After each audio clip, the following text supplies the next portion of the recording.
दोस्तों, बंगाल चुनाव पर जो आपने एग्जिट पोल्स देखे, क्या वो मैनिपुलेटेड थे? और क्या जानबूझकर कई गोदी मीडिया चैनल्स ने इन एग्जिट पोल के सहारे बीजेपी को आगे दिखाया, टीएमसी को पीछे दिखाया?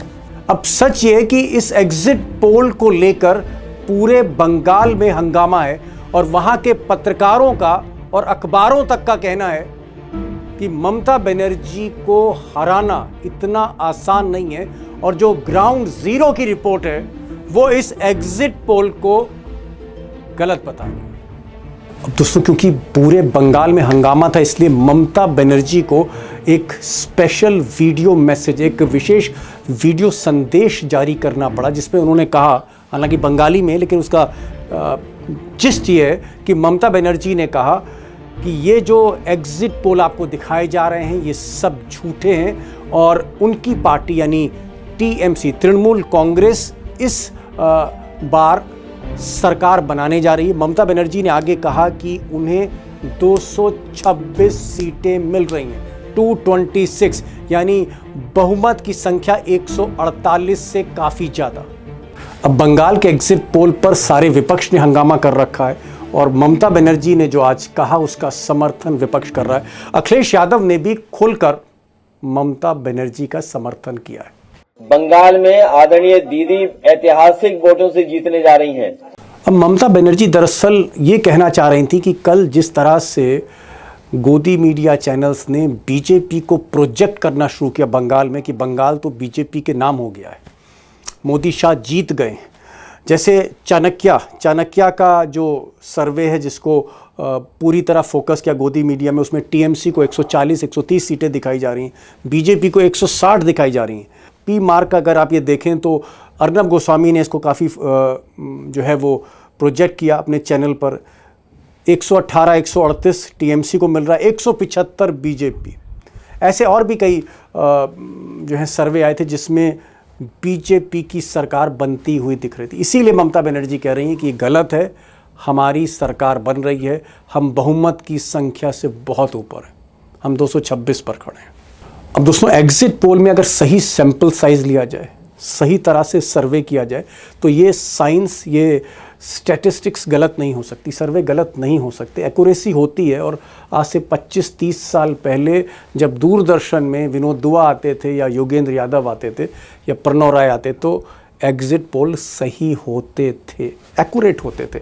लेकिन अब क्या हो रहा है? अब खेल हो रहा है, एक नए तरह का खेल हो रहा है जहां डेटा को ही मैनिपुलेट किया जा रहा है। और ये डेटा इसलिए मैनिपुलेट किया जा रहा है, फॉल्स प्रोजेक्शंस इसलिए किए जा रहे हैं कि ताकि जो नतीजे जिस दिन आए उस नतीजों को इन्फ्लुएंस किया जाए। यानी इस मैनिपुलेशन के पीछे खेल भी है और इस खेल को उजागर कर रहे हैं देश के बहुत ही सीनियर अपोजिशन लीडर जो बरसों बरस मोदी शाह से लड़ते रहे, राशिद अल्वी साहब ने कहा है कि ये मैनिपुलेशन है। बहरहाल जो बड़ा सवाल है वो ये है कि एग्जिट पोल पर कितना भरोसा करें। बंगाल का जो एग्जिट पोल है जिसमें बीजेपी आगे दिखाई जा रही है, ममता बनर्जी को पीछे किया जा रहा है, इस पर कितना भरोसा करें?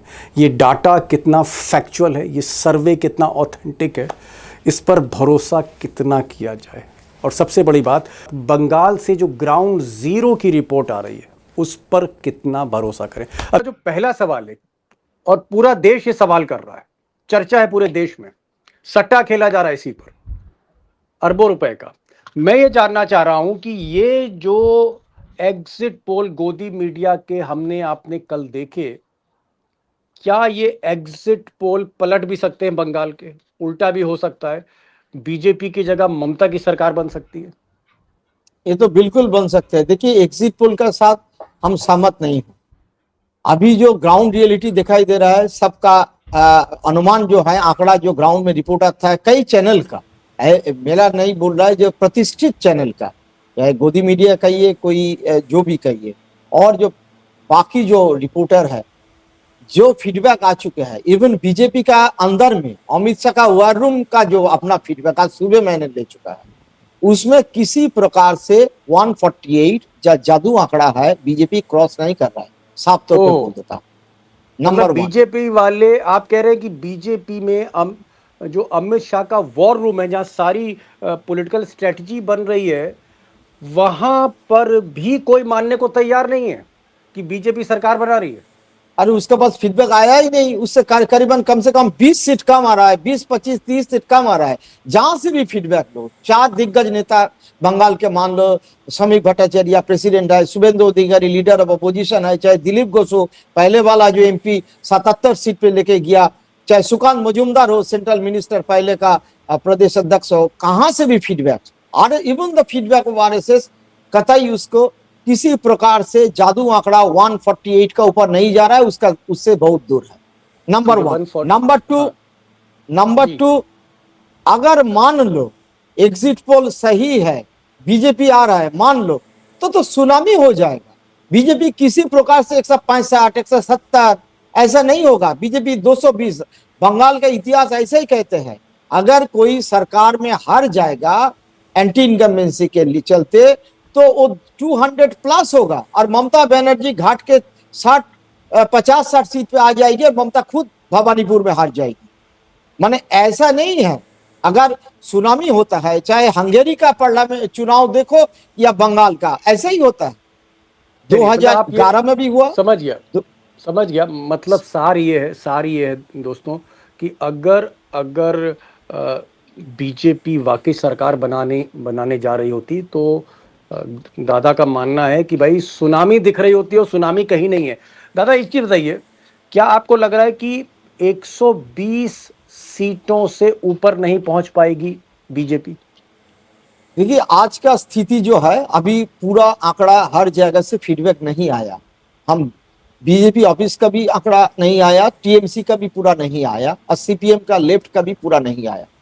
ऐसा कुछ जगह है जहां टीएमसी हार रही है सीट में। मान लो टीएमसी 30 से 40 सीट, मेरा अपना अनुमान है टीएमसी में लूज मैक्सिमम 40 to 30 सीट हार सकती है। ऐसा नहीं है कि एंटी इनकम्बेंसी है जरूर, लेकिन उसमें कांग्रेस का कुछ सीट है, उसमें लेफ्ट का कुछ सीट है। ऐसा नहीं है सब बीजेपी के पक्ष में जा रहा है कि आईएसएफ का 1-2 सीट अगर जीत जाए, तो ये सब तो एंटी बीजेपी फोर्सेस है ना, तो बीजेपी इसको जुटा नहीं पाएगा किसी प्रकार से नहीं।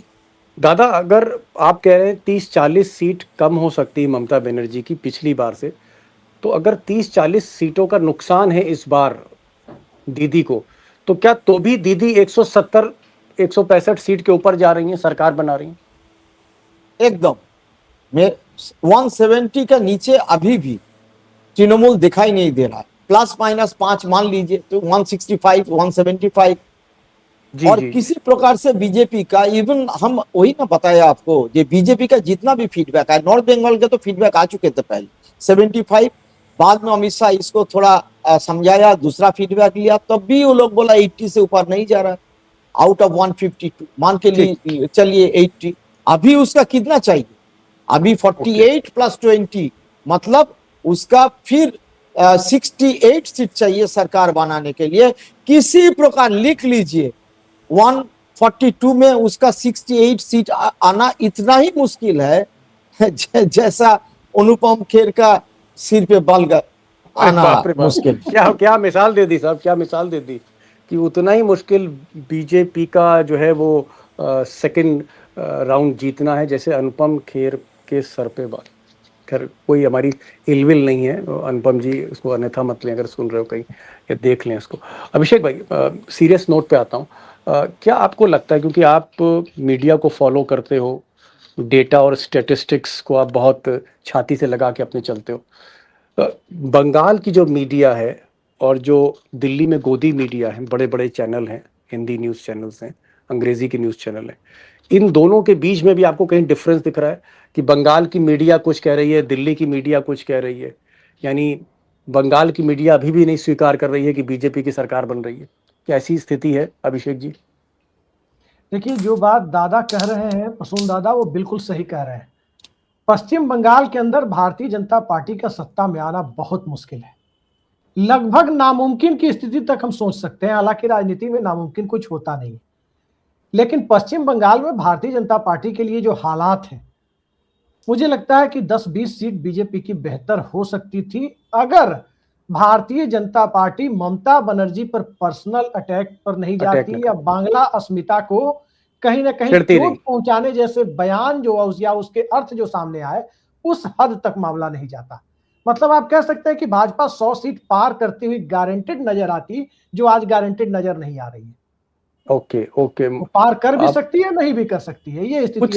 कुछ सर्वेज आ रहे हैं और कुछ इंडिपेंडेंट सर्वेज भी हैं। इसमें मतलब बीजेपी को 120 के ऊपर नहीं दिखाया जा रहा है, जबकि गोदी मीडिया के जो हमने सर्वेज देखे थे उसमें बीजेपी 150 के ऊपर जा रही है, 160 के ऊपर जा रही है, कहीं तो बीजेपी 170 के ऊपर भी जा रही है।